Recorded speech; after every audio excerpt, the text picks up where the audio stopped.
अस्सलाम वालेकुम नाज़रीन, आमिर मियाँ और हस्बे मामूल एस्ट्रो होप कहने लगा था, लेकिन हम मेरे साथ आज जो हमारे बड़े काबिल एहतराम, बड़े अच्छे दोस्त और बहुत मुखलिस इंसान सलीम समी साहब।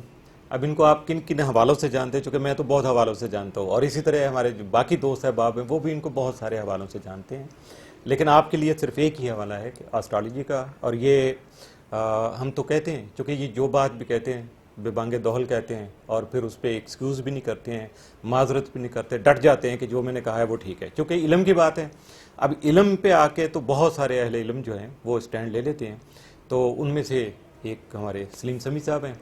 चूँकि आज एक और जो बहुत बड़ा इलाकाई, हमारे मुल्क के मुताबिक मैं कहूँगा, हमारे इस खित्ते के मुताबिक बहुत बड़ा एक स्टैंड लिया गया, चाहे वो इंतहा पसंदी का था, नेशनलिज्म का था, जैसे भी था, वो था हमारे पड़ोसी मुल्क में जो कुछ हुआ वो आपके सामने है, कहाँ से इब्तदा हुई, किस तरह से हुई। लेकिन देखना यह है कि उसकी वजूहात क्या थी। अहले इल्म जो हैं वो हमेशा वजूहात पे जाते हैं, उसका असबाब को तयन करते हैं और फिर देखते हैं कि अगर इनकेस ऐसा कुछ मामला दोबारा से आपके सामने आता है तो फिर उसका इलाज।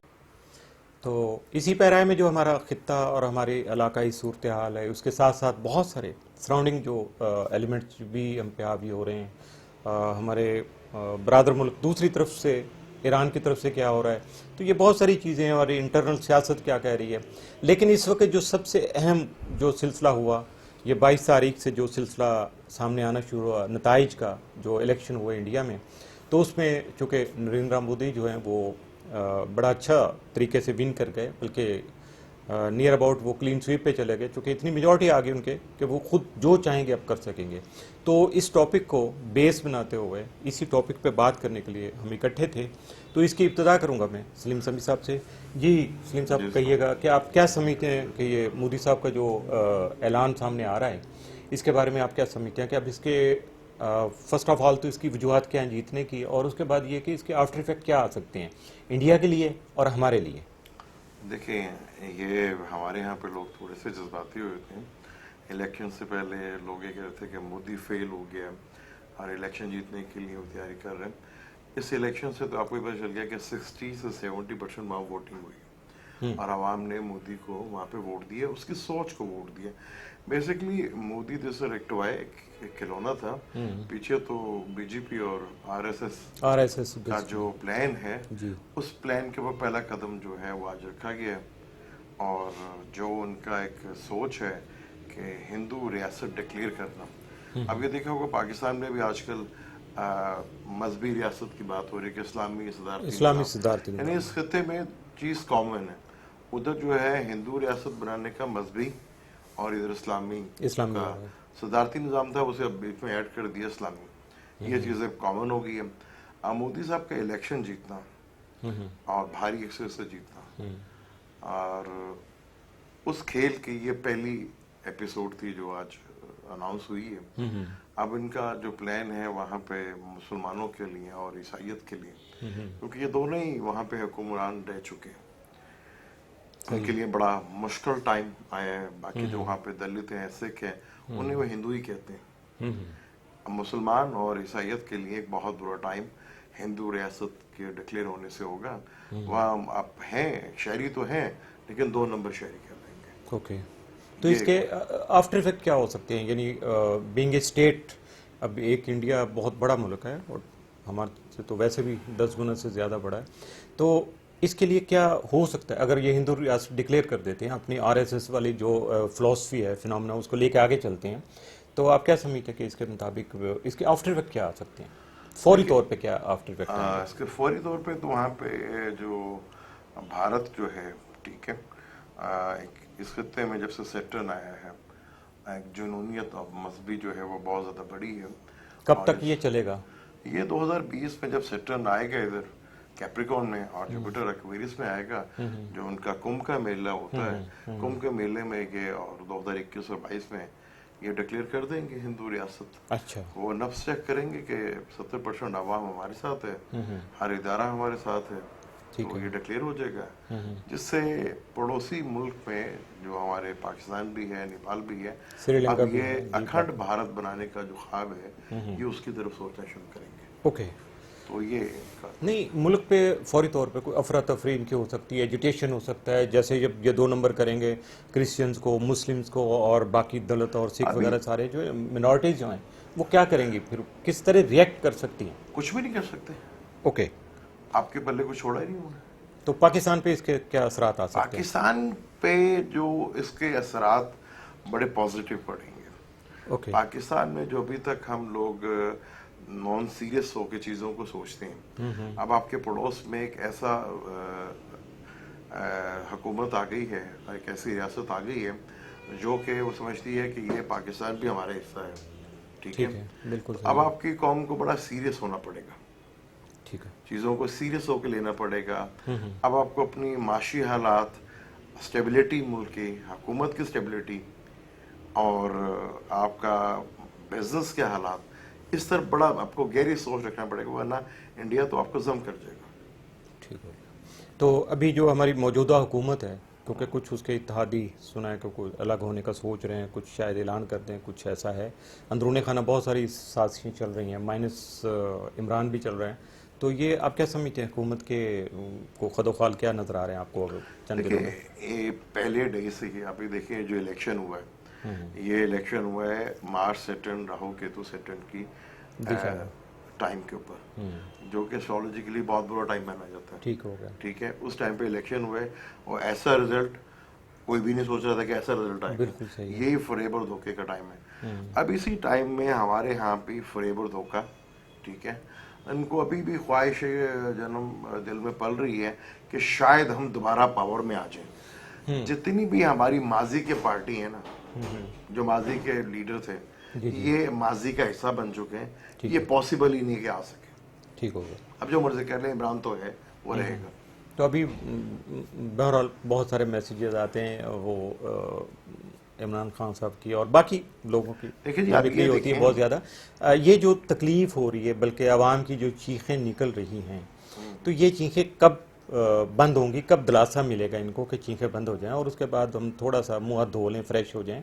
ये टाइम कब तक? प्रॉब्लम हमारे साथ ये है कि जैसे हमारे हुक्मरान हमें मिले और जो आदत उन्होंने डाली हमें कि जी हमें हर चीज़ में राहत है, बिजली है या पानी है, वो सब्सिडी के नाम पे जो चीज़ें हमें मिलती रही, सब्सिडी के नाम पे बिल्कुल ऐसे किया, वो जो मिलते रहे उसकी हमें आदत पड़ गई है। सही ठीक है, अब वो आदत ख़त्म करने को दिल नहीं कर रहा। वैसे भी वो डंक पॉलिसी थी ना कि आज का दिन गुजर जाए, सुबह फिर देख लेंगे। वो पॉलिसी से आपकी जान छूट रही है। ओके, आप नहीं करेंगे तो वक्त छोड़ाएगा, वक्त छोड़ाता तो कब तक? अब हर बंदा यही सोचना चाह रहा है, कॉल्स आती हैं वो मियां साहब। सबसे पहले तो ये नवंबर में जाके हालात बेहतर होंगे और 2020 के बाद जब सैटर्न कैप्रिकॉर्न में आएगा तो तब पाकिस्तान में स्टेबिलिटी नाम की चीज़ आना शुरू होगी। फाइनेंशियली बहुत बेहतर हो जाएगा जब जुपिटर पाकिस्तान के सैजिटेरियस में आएगा, यानी कि 8वें घर में जुपिटर होगा तो खाना माल को भी देखेगा। लेकिन मैं लिब्रा लेता हूँ तो उसके हिसाब से 30वें घर में आएगा, तो माशी हालात और सैटर्न जो है आवाम का है, चौथा घर बना, तो चौथे का मालिक अगर चौथे में होगा, केंद्र में होगा और यहाँ पे वो सासा योग भी बनाएगा, तो आवाम के हालात तो बेहतर होंगे यहाँ पे। तो अब खान साहब को बिंगे जो अब खान साहब देख लें, खान साहब बुर्ज हमल है, ठीक हो, लिब्रा असेंडेंट है, लेकिन जो दिशा चल रही है जुपिटर की दिशा चल रही है। जुपिटर खान साहब के बाय बर्थ जो है इस लगन से वेरियस लेते हैं तो वो तालीम में बैठ गया आके। ठीक है, वीनस इनके 7वें हाउस में बैठा है, ये योग बनाता है, मालवी योग बना हुआ इनके कुंडली में। अब 9वें घर में सैटर्न बैठा है, अब 10वें घर में खान साहब के 10वें घर में और 11 घर में सैटर्न आ रहा है। ठीक है, 10वां घर पावर का घर भी होता है, इंसाफ का घर भी होता है और बिजनेस का घर भी होता है। आप देखेंगे कि सितंबर, अक्टूबर, नवंबर के बाद से पाकिस्तान में ग्रे लिस्ट पे जो ये नाम डाल रहे हैं वहां से भी क्लियर होगा। और पाकिस्तान में बैरून मुल्क से पैसा भी आएगा। ठीक हो गया।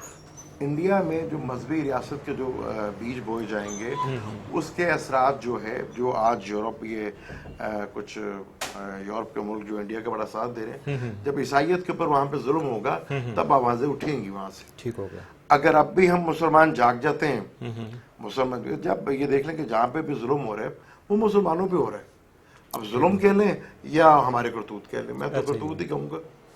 ठीक हो गया। तो अभी ये जो खित्ते की सूरत हाल बन रही है, पाकिस्तान उसमें अभी केकड़ा वन को इन्होंने वाइंड अप कर दिया, बहुत सारे और प्रोजेक्ट हैं जो रोक दिए हैं, और जो अभी चल रहे थे अभी सी पैक के बहुत सारे मामले उन्होंने वो भी रोक दिए।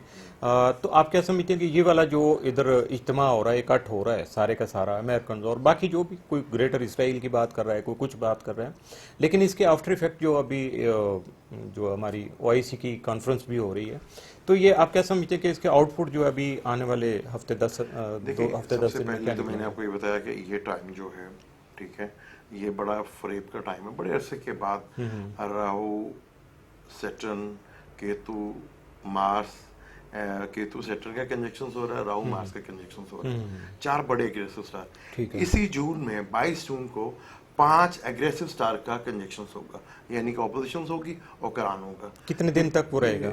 2 दिन के लिए। 2 दिन के लिए होगा। और ये यानी बड़े 22 अरसे से के बाद 24। हाँ, बहुत अरसे के ठीक बाद, हो गया। 40 से 45 साल के बाद ये योग बन रहा है, ओके। चाहे 2 दिन के लिए है। तो ये बड़ा खतरनाक टाइम है। ठीक है। ये सियासतदानों के लिए भी है, हुकूमत के लिए भी है, एक मुश्किल टाइम है पूरी दुनिया के लिए। और उसके बाद सितंबर में फिर ये, अभी तो 2 घर इन्वॉल्व है, जमनाई और सेक्रेटरीज, फिर विर्गो भी इन्वॉल्व हो जाएगा। तो जो ये अब आया हुआ है बैरी बेड़ा और इराक और सऊदी अरब का, सऊदी अरब के हालात काफी मुश्किल लगते हैं। सऊदी अरब बहुत मुश्किल में है। ये यानी नवंबर तक जो है ये ज्यादा हालात खराबी की तरफ ही चले जाएंगे। ये तो बेहतरी की तरफ आप डाउनफॉल की तरफ चला है। अच्छा, इसमें कोई बेहतरी कब से आप रिवाइवल कब से देख रहे हैं कि अगर नवंबर तक ये जो कुछ होना है, खाना खराबी होती है, जो भी नुकसान होता है, जो भी साजिश चलती है, तो उसके बाद कोई बेहतरी के इम्कानात नवंबर के बाद समझते हैं कि आप इस खित्ते में? दुनिया के तो हालात जो है वो तो थोड़े से मुश्किल से चलते आ रहे हैं। इधर इंडियन जो है वो अखंड भारत की सोच चल रही, लेके चल रहे हैं। सही। उधर इसराइल जो है ग्रेटर इसराइल का ख्वाब पूरा कर रहे हैं। वो ख्वाब देख रहे कि जो मैं वो अपना ख्वाब पूरा कर लूंगा, उसकी तरह होती है जैसे बढ़ भी रहे। अमेरिका जो है इस बुरी तरह फंस गया है। अमेरिका जमनाई असेंडेंट है, सैटर्न और केतु जो है उसके 7वें हाउस में बैठा हुआ है, राहु और मार्स उसके ताले में बैठे हुए हैं। अब उसके अपनी अंदरूनी हालात, जब ये अपना सितंबर में विर्गो में जब आएंगे सारे स्टार्स, सन भी उधर ही होगा, मार्स भी उधर ही होगा, मरकरी भी उधर ही होगा, वीनस भी उधर ही होगा, तो अमेरिका को लिए काफी तकलीफ दे ये चीज हो जाएगी। जो वो मकसद चाह रहे उस मकसद में उसे कामयाबी नहीं मिलेगी। अच्छा, ठीक हो गया। तो इसमें 2 अहम फैक्टर जो हमने अभी डिस्कस नहीं किए वो है चाइना और रशिया। अब इन दोनों का इसमें आप क्या किरदार देखते हैं कि एंटी अमेरिका तो डेफिनेट हैं, वो तो कहने की बात नहीं है, तो इनके आपस में भी टसल चल रही है, कभी वो उसमें वो आजकल तो आईटी वार भी चल रही है, ट्रेड वार भी चल रही है, सारी वॉर्स इकट्ठी हो रही हैं। तो आप क्या समझते हैं कि ये जो कॉमन एक और भी थ्योरी इसके साथ साथ पैरेलल आ रही थी कि पाकिस्तान, ईरान, टर्की, रशिया और चाइना और अफगानिस्तान तो खैर सेंटर आ गया, तो ये सारा का एक ब्लॉक बनने जा रहा है? ऐसा तो नहीं है कि मुसलमानों को तो हर कहीं मुझे एक नजर नहीं आ रहा। अच्छा। इन पर तो मुझे बुरा टाइम ही नजर आ रहा है। ठीक है, ये पाकिस्तानी मुसलमानों पे तो खासतौर पर काफी बुरा टाइम नजर आ रहा है। चाइना और अपना रूस और पाकिस्तान के जायचे में, अगर बाईबार जायचे में देखते हैं तो राहु ताले में बैठा है। तो राहु एक प्रॉमिस तो करता है कि पाकिस्तान खत्म नहीं होता। ठीक है, ठीक है, ये तो गारंटी है हमारी कि पाकिस्तान इंशाल्लाह। लेकिन प्रॉब्लम नहीं है कि इसकी गारंटी वो नहीं देता। अब अगर हम देखें साउथ वेस्ट में हमारे राहु और सैटर्न बैठे हुए, केतु और सैटर्न बैठे हुए, तो बलोचिस्तान में मुश्किलात और टेंशन और डिप्रेशन हमें आ सकती है और हमें अपने वही इस्लामी इस वक्त भी टारगेट हो रहा है ना, फोकस हो रहा है वही जगह। वो मैंने पिछले साल अगस्त में जब खान साहब बात हुई, जब भी मैंने कहा था कि यहाँ से प्रॉब्लम आएगी, लेकिन अल्लाह का शुक्र है कि जुपिटर देख रहा 7वीं नजर से, आज भी जुपिटर सेकंड हाउस में बैठा हुआ है। ये जो फाइनेंशियली प्रॉब्लम आई हुई है, ठीक है, ये मुझे हल होती नजर आ रही है। और ये जो अभी 45 दिन का 7 मई के बाद से जो चल रहा है, ये फ्रॉड जो है खुल के, चाहे वो डॉलर्स का था 21-22 को ये खत्म हो रहा है, 22 को बुकरान बन रहा है, रशिया का, पाकिस्तान और चीन का, ये मुझे आगे स्ट्रॉन्ग होता हुआ नजर आ रहा है। अच्छा, क्योंकि इंडिया की सूरत हाल जो है वो काफी कुछ बदलेगी, क्योंकि ना मजहब को पसंद करता है चाइना, चीन ना रशिया, और ना रशिया, बिल्कुल दोनों ठीक है। और पाकिस्तान में भी ये कह के इस्लामी सदारती निज़ाम आ रहा है, अभी ऐसा कुछ नहीं होने जा रहा। सही। कम से कम 2-2.5 साल तक तो कुछ भी नहीं होने लगा। और ना ही इंडिया में 2 साल से पहले कोई मजहबी रियासत। अब वो उसमें कामयाब होते हैं या नहीं होते, ये एक बात की बात है। लेकिन ये अभी चूँकि 12 जून को सुना है कि बजट आ रहा है और उसके बाद को प्लानिंग भी हो रही है, ईद के बाद की को खासा मारामारी का को प्लान बन रहा है अपोजिशन का। ऑपोजिशन अपने प्लान में, मैंने उस पर वीडियो भी बनाई थी, मुझे नहीं लगता कि उसमें वो सक्सेस उसको मिल सकती। बस आखिरी सवाल मैं करूँगा इस वीडियो का, जो इस वक्त मोदी से, मैंने भी एक सवाल नहीं वो हम दूसरी वीडियो का आगाज़ कर लेते हैं अभी। मैं सिर्फ ये कहना चाहूँगा कि जो इस वक्त पोजीशन है, सबसे ज़्यादा हमारी जो ख्वाहिश भी थी, खान साहब के आने की वजह भी थी कि बाहर से जो फंडिंग तो चलें, वो जो भी उन्होंने किया, कोशिश कर ली, वो तो एक सियासी मोहरें चलता रहता है सिलसिला, ब्रादर मुल्कों में कह लें, दुश्मन मुल्कों में, जैसे भी कहें आप उसको। लेकिन असल बात जो थी कि जो लूटा हुआ माल था हमारा, जो हमारा एसेट था, उसकी वापसी का कोई इम्कानात, वो बड़ी कन्फ्यूजन की बात है। अब मैं इसका आपको समझाता हूँ। जी जी अगर हम पाकिस्तान के जायजे को टॉरस देखें, जी जी, तो 8वां घर दूसरे का पैसा होता है कि दूसरे के पैसे से आप पैसा निकालते हैं। जैसे जुपिटर सैजिटेरियस में आएगा और सैटर्न भी जुलाई के बाद से, क्योंकि बड़ा स्टार है, वो अगले घर को देखने को करता है जी, तो आपकी जितनी भी डूबी हुई रकम है, ये बेसिकली आपकी डूबी हुई रकम है ना। ठीक है। वो डूबी हुई रकम आपको मिलना शुरू हुआ। इट मीन के आप समझते हैं कि सितंबर के बाद से कुछ आगाज होगा तो नवंबर दिसंबर से हमें उसकी इनकैशमेंट शुरू हो जाएगी। बहुत ज्यादा ठीक हो गया। Thank you very much. Pakistan का ये मुश्किल टाइम में आने वाला जी इंशाल्लाह, इस दुआ के साथ जी कि हमारी मुश्किलात अल्लाह ताला अकॉर्डिंग टू दिस जो नॉलेज है, हम तो मालिक को भी पहचानते हैं, चूँकि हमें इल्म ने बताया कि वो मालिक है, और हम क्या है हमारी हकीकत भी इल्म ही बताता है। तो इसलिए इस दुआ के साथ कि अल्लाह ताला हमारी नेक ख्वाहिशात जो हम सोच रहे हैं, बेहतर सोच रहे हैं, डेफिनेट जब भी तकलीफ़ होती है तो उसके बाद उससे बड़ी जो है सहूलत भी मिलती है, उससे ज़्यादा आसानियाँ भी आती हैं और फ़ायदे भी उसके ज़्यादा होते हैं। आप भी दुआ कीजिएगा, हम भी दुआ गो हैं कि अल्लाह ताला हमारे मुल्क को सलामत रखे और हमारे लिए आसानियाँ पैदा करे, और हमारी क़यादत को, चाहे ये हुकूमत गिरे, चाहे हुकूमत बचे, चाहे कोई मरे, चाहे कोई जिए, इस मुल्क में इंसाफ चाहिए। और इंसाफ के लिए अब खान साहब को कुर्बानी देना है, किस तरह से देना है, इसके बारे में अगली वीडियो में बात करेंगे, क्योंकि बहुत सारी चीज़ें हैं, हमें इस वक्त नहीं ज़ेब देता कि हम उन बातों को अभी बिफोर टाइम कुछ डिस्कस कर दें, ताकि कोई पैनिक ना फैले। बहुत सारी चीज़ें बिहाइंड द वॉल हैं, इंशाल्लाह अगली वीडियो में इस पर डिस्कस करेंगे। तो आप भी दुआ कीजिए, हम भी दुआ करें। अल्लाह हाफिज़।